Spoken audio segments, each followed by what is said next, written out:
Greetings, saints, in the most wonderful and precious name of Jesus. It's always such an honor and a privilege for us to gather this way and just focus on the word. And in a world that is so full of voices, messages that we hear from each other, messages that we hear from the world, sometimes sad messages, sometimes messages that bring us pain, even at other times messages that bring us joy.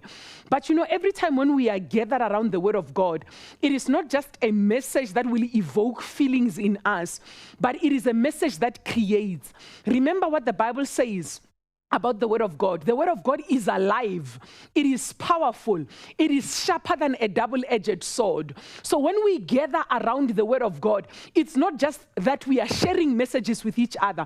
It is not just that we are talking about verses, but we are actually sharing life with each other. We are sharing the Spirit with each other. We are sharing the Spirit. We are sharing the future. We are sharing something that can create. So every single opportunity that you and I as a church get together around the word of God is a time of power, is a time that brings life, is a time that builds. And I hope that you get as excited as I get about what the word of God means for our lives, means for us as individuals, means for us as families, as a community, as a church, as a nation, as a country, and as a family of believers.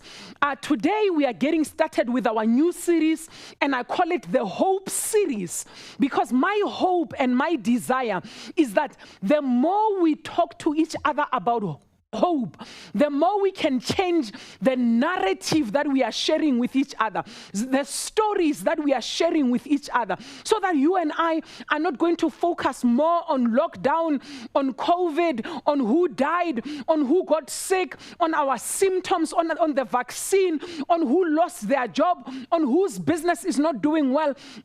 But we can remove our focus and our eyes from what is happening in our environment and look at what the word of God says about who we are, about where we are going, about where we are headed, about what the future holds in store for us.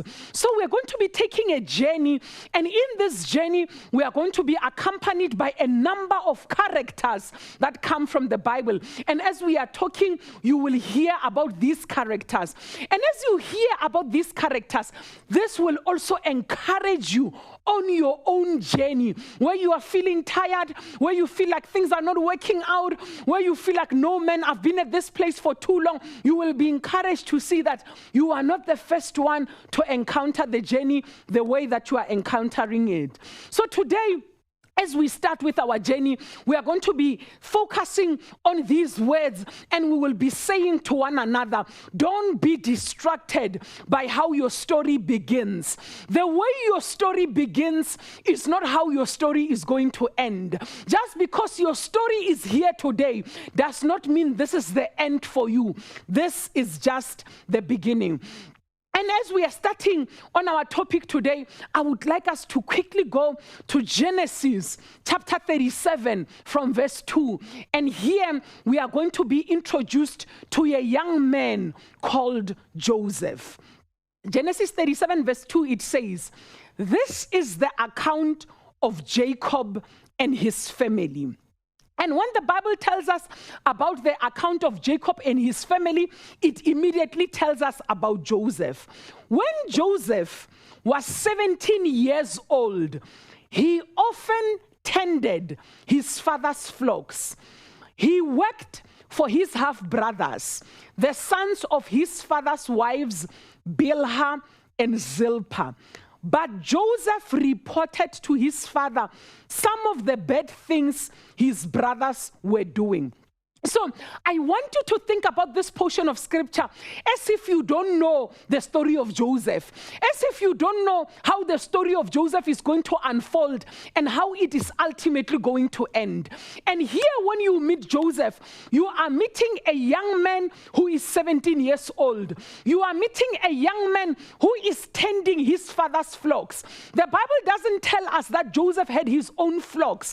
Here we meet a Joseph who is tending his father's flocks. And he is not working for himself. He is working for his two half-brothers. He's working for the half-brothers of his two mothers, other mothers, as you would say in the African culture. So he's not working for himself. He's not working, tending for his own flock. Another person could look at Joseph and would be tempted to say, but Joseph is not a success. Joseph is not starting out well. Why doesn't Joseph have his own flock? Why isn't Joseph working in his own business? Why isn't Joseph looking at his own project? Why is he working for other people? You may be tempted to think, because his story is starting off here, it means this is how his story ends. But you and I, because we have read this story, we know that this is not how the story ends. Who you work for now, what you are doing now, where you are based now, the fact that you are unemployed, the fact that your business is not working, the fact that your project does not have funding, this is not how your story ends. This is not how your story will unfold. This is simply where your story is beginning. Some of us, we allow ourselves to be overwhelmed by the beginning. We allow ourselves to be overwhelmed by how our story begins. I remember my first car used to be a Fiat Uno, a 1.1. And you know that car, ne? It had such a small engine, and back in the 90s or in the early 2000s, you know, cars were not as efficient as they are now. So when a car had a very small engine, it struggled at the beginning of a steep hill. And I remember one day I was driving from Polokwane, and there by Jan Smuts, if you know Jan Smuts, there next to Jubilee at Vets, there's a very steep hill there. And as I was approaching that steep hill, at that time I was not an advanced driver. And I didn't know that when you are approaching a steep hill with an engine which is a low capacity, you must change down the gears. I didn't know that you are supposed to change down the gears. So I approached that steep hill on a gear 5, and that car refused to go up. That car, it was stalling as if it was going to start. And I remember I was with my friend Prudence, and I said, Prudence, call my father and tell him that there's something wrong with the car. And Prudence picked up the phone, called my father, and said, Papa, something is wrong with the car. It's about to stop. And my father calmly asked Prudence, what gear is Mancha on? And Prudence asked me, I said, gear 5. And my father said, change down. And I changed down to 4. I changed down to 3. And the Uno agreed, and it went up the steep hill. So some of us, we are worried because at the beginning of the hill, where you are at the beginning, you don't have the capacity to do everything that you want to do. And you are worried, thinking you are going to die at the bottom of the hill. What you don't understand is that this is not how your story ends. Sometimes what you need to do is take a few steps back, is change down so that you can gather enough strength to be able to continue with the journey. Don't allow the beginning, don't allow the early days of the process to say to you, we are never going to win. It will always be like this for us. We will always be in poverty. We will stay in this house forever. We will never go to school. We will never be healthy. You are just at the beginning. There is still a huge process that lies ahead of you. Don't be discouraged by the beginning. Where you are today is how you begin. It is not the entire journey. It is not the entire story. There is still an entire journey ahead of you. Don't waste all your energy, all your efforts, all your faith trying to change the beginning. The beginning is just that. The minute you take another step, you leave the beginning behind you. So don't worry too much about trying to change how your story commences. Just move away from the beginning and allow the journey to unfold in front of you. When Joseph started, he was tending his father's flock. But as his journey continued, he was thrown into the pit. He was sold to the Ishmaelites. He was sold to Potiphar. He was sent to jail, and he ended up in the palace. So wherever you are, don't allow yourself to think, oh my God, I'm going to be in the pit forever. Don't allow yourself to think, oh my God, I'm going to be a slave in Potiphar's house forever. Don't allow yourself to think, oh my God, I'm going to die here in jail. Ultimately, Joseph went to the palace. The pit was a path to prison. The prison was a path to stand in front of Pharaoh. And ultimately, when he was in front of Pharaoh, he ended up being one of the leaders of Egypt. The journey is not the destination. Don't be discouraged by the journey. Moses, unlike Joseph, Moses started in the palace. But from the palace, he went to Midian. And in Midian, he was in the wilderness taking care of his father-in-law's flock. Then he went back to Egypt. This time around, when he was going back to Egypt, he was not going to the palace. He was going to fetch the children of Israel so that he can take them to the promised land. So there are some people who are so worried. They are looking back. They are saying, you know what, when we were growing up, we were rich. They were saying, you know, there was a time when I had a good job. There was a time when I had a car.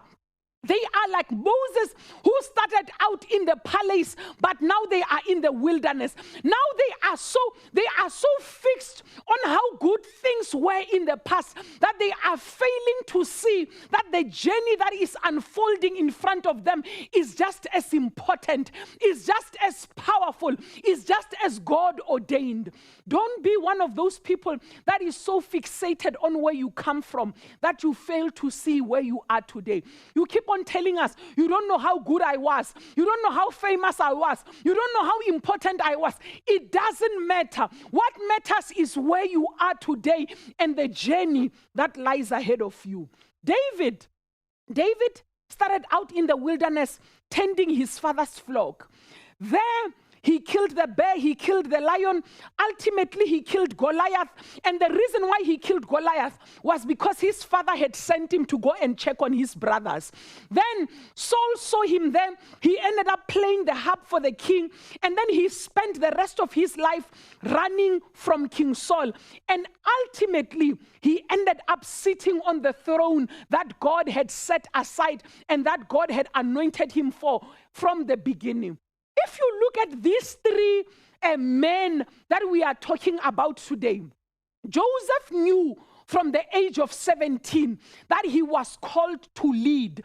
But it took a journey of 13 years that looked like a spider web for him to ultimately get to the point where he was above 30, where he was leading the way that God had told him in the dream that he was going to lead. When you look at Moses, Moses saw the burning bush where God told him that you must go and take my children Israel out of Egypt. But that process of taking Israel out of Egypt did not happen overnight. It did not happen immediately. It took plague after plague after plague for God to convince Pharaoh to release the Israelites. When you look at David was anointed king, but even after being anointed king, he had to go back and tend the flock of his father. He had to go back and serve the king Saul, even though he knew that he was the rightful person who should be sitting on the throne. These men that we are seeing here today did not look at their situation and say, why am I still tending the flock when God told me that I am anointed? They did not look at their situation and ask, why am I still here? Why is Saul sitting on the throne when I'm the one that should be sitting on the throne? They didn't look at the promise that they had and allowed the promise to make them feel like where they are is inadequate. They continued to serve where they were while they waited for God's ordained time so that they can take the rightful place, the rightful position that God had given them. So I hear so many people saying, I've been here for too long. But it doesn't matter. It doesn't matter how long it took for Joseph to ultimately be number 2 to Pharaoh. It doesn't matter how long it took for David to ultimately become the king of David. During that journey that they were taking, they were becoming something else. They were maturing. They were growing. The process was making them better people. So there's a difference between the 17-year-old Joseph who was telling on his brothers.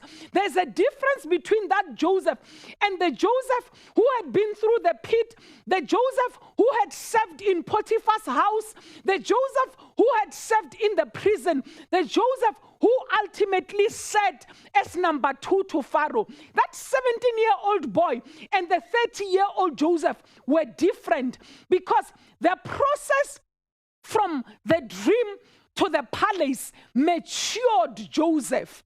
That process grew him. That process developed him. That process changed his mindset. He became a different man, a man who can lead, a man who can strategize, a man who can see the bigger picture, a man who can say, let's save 20% of the grain in this 7 years so that 7 years later we are not dying from famine. So don't worry about how long it's taking you to get there. Don't worry about the process. The process is not just about how quickly you get there. The process also ensures that you become the man who will be able to stand where you are going, who will be able to lead where you are going, who will be able to handle the money that you are going to handle there, the power that you are going to handle there, the fame that you are going to handle there. So don't worry about how long it's taking you. Appreciate the process. Appreciate the fact that you are changing. Appreciate the fact that you are growing. Appreciate the experience that you are gaining along the way. You know, there are these 3 stories that I really like that I just quickly want to share with you. And these stories, they demonstrate to you and I that we must not be obsessed with the destination. We must also be concerned with the people that we are becoming. So this story, I read it on email a couple of years back. It is about a man who was pushing a wall. And in this story, I almost said the Bible, but on this email, it says that this man one day, God woke him up and said to him, every day when you wake up, push the wall. And that man was like, oh, okay, every day when I wake up, I must push the wall. So for 6 months, this man woke up and pushed the wall. Every day he woke up and pushed the wall. After 6 months, he was tired. And he's like, oh, God, I've been pushing this wall for 6 months. I'm tired now. The wall is not moving. The wall is not cracking. Nothing is changing. I don't understand how you can ask me to push the wall. Every day in the morning I wake up, I push the wall. Nothing is changing. And God said to him, look at your arms. Look at how strong your arms are. Look at your chest. Look at your entire torso. You have muscles. You have biceps. You are looking so strong. You used to be weak. When God was asking him to push the wall, it was not so that the wall can move, but it was so that the man can change. So you and I, when God is asking us to do things, let's not be so worried about the outside results. Let's not be so worried about are people changing? Do people notice what's happening? Let's be concerned about who we are becoming as we obey the Lord. You are becoming stronger. You know the word. You are prayerful. You thought the sickness was coming to kill you. Can't you know? The sickness has made you prayerful. The loss has made you prayerful. The death of someone that you loved has brought you closer to Christ. It was not the destination. It is who you are becoming. The second story, so there was this man who was very rich. And he had this pool that was full of crocodiles. And he said, and he called all the young unmarried men in the village. And he said, anyone who is going to swim across this river, I will give you half of my wealth and I will give you my daughter to become your wife. I mean, the place was full of the strongest, the weakest, all the men in the village were there. And there was a young man also who's there who is not brave, was not going to get into the river, was not even interested. He just knew that, hey, maybe one of the braver guys was going to do this. So as they were chilling next to them, to the swimming pool, nobody wanted to get into the water. All of them were like, yo, this guy is trying to kill us. We are not getting into the water. Unfortunately, someone pushed this small young man into the river. But this boy was so afraid that he swam out so quickly. What he didn't realize is that in trying to swim out of the swimming pool, he actually swam across and got out from the other side. When he got out, he was upset. He was fuming. People were clapping. Oh my God, you are so brave. Oh my God, we don't believe it. He said, who pushed me? Who pushed me? People were like, oh my God, this is it. He said, who pushed me? He was, the father, the rich man was like, oh, you are so brave. Oh, we can't. He said, who pushed me? Who pushed me? And you know what? He missed the opportunity. It doesn't matter how he got into the water. The fact of the matter is the crocodiles did not eat him. He was unharmed. And now he's going to be the second richest man in the village simply because of an accident. So some of us, we are so worried that now when I was growing up, my aunt was mistreating me. My stepmother did not give us food. I went to school without shoes. You are so, but you know what? All that suffering made you ambitious. Because you were hungry during break and you didn't have a scaffolding, you stayed and you studied maths. That's why you were number one in class. You are so worried about how they mistreated you. You don't realize that that person throwing you into the swimming pool was how you started your journey to greatness. So I'm not going to worry. Who dumped me? Who left me? Who said no when I was asking them out? That stuff does not matter. You are the man and the woman that you are today because they rejected you. They didn't give you opportunities. They said no when you wanted them to say yes. But look at you. You are standing. Stop asking who pushed me and just say, where is the price? Where is my new wife? I'm ready for my new life. Stop worrying about the people who were unfair to you, who made your journey difficult. Your journey made you stronger. Your journey made you the man, the woman that you are today. Lastly, some people, Bona, no matter how much time they have, they refuse to grow. They refuse to be better. They just stay the same. So one day, someone cut off a log. A tree, they cut off a log from the tree. They put it in the water and they kept looking at the log, hoping that if it stays in the water for long enough, it will become a crocodile. That person stood, looked at the log, and kept hoping. The log just remained a log. The log never changed. I also heard that another person took a pile of dust and put it in a Mercedes-Benz garage and sat and hoped and prayed and said, one day this pile of heap is going to turn into a car. Every time when he opened, the pile of heap was still a pile of heap. If you sit and you do nothing, a log will remain a log. If you sit and you do nothing and you're saying, for as long as I'm in this environment where the people are growing, where the people are going somewhere, if you sit and you do nothing in that environment, you will not grow, you will not mature, you will not go anywhere. I hear people complaining, saying, I've been in this church for 3 years. I've been in this company for 6 years. I don't know why I'm not going anywhere. Other people, they find me here. They pass me by. They become my leaders. They become my bosses. They become my supervisors. If you are sitting in one place, you are not developing yourself. You are not maturing. You are not growing. You are still complaining about the things you complained about when you came here. You pass papers when you find them on the floor. You are not going anywhere. You are like a log in the water. You will never ever become a crocodile. So wherever we are, we must make sure that we are growing. Don't be the person who has 10 years experience, but it's actually not 10 years experience, it's 1 year 10 times. Be the type of person who will grow, who will do something better with their lives, who will study, man. If you don't have money to enroll, go to the school of YouTube. Go to the school of free Udemy. Go to the school of free Coursera. Find somewhere where there's cheap data if you don't have money for data. But refuse to stand in the same place. Proverbs chapter 3, verse 5 to 6. Trust in the Lord with all your heart. Do not depend on your own understanding. Seek his will in all you do, and he will show you which path to take. Just because you are at your beginning does not mean this is how things will end for you. Have hope.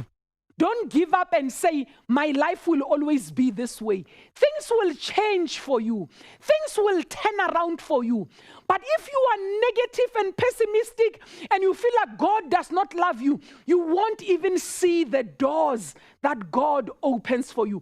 This is the beginning for most of us. In your relationships, with your new child, with your new family, at your new job, maybe you are unemployed for the first time in your life.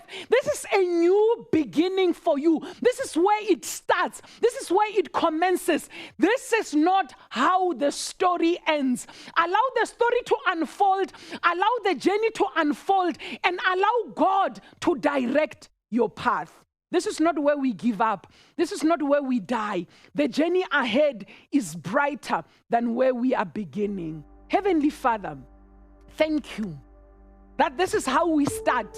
This is not who we are. This is not our identity. This is not how things are going to end for us. Just because we come from here does not mean this is where we are going to end up. Father, we appreciate the journey. We appreciate who we are becoming on the journey. We appreciate the fact that we are becoming stronger. We are becoming wiser. We are becoming, we are trusting you more in the name of Jesus. Father, open our eyes that we may see how we can show up better in our jobs, at school, in our churches, in our families, in our relationships, in our communities.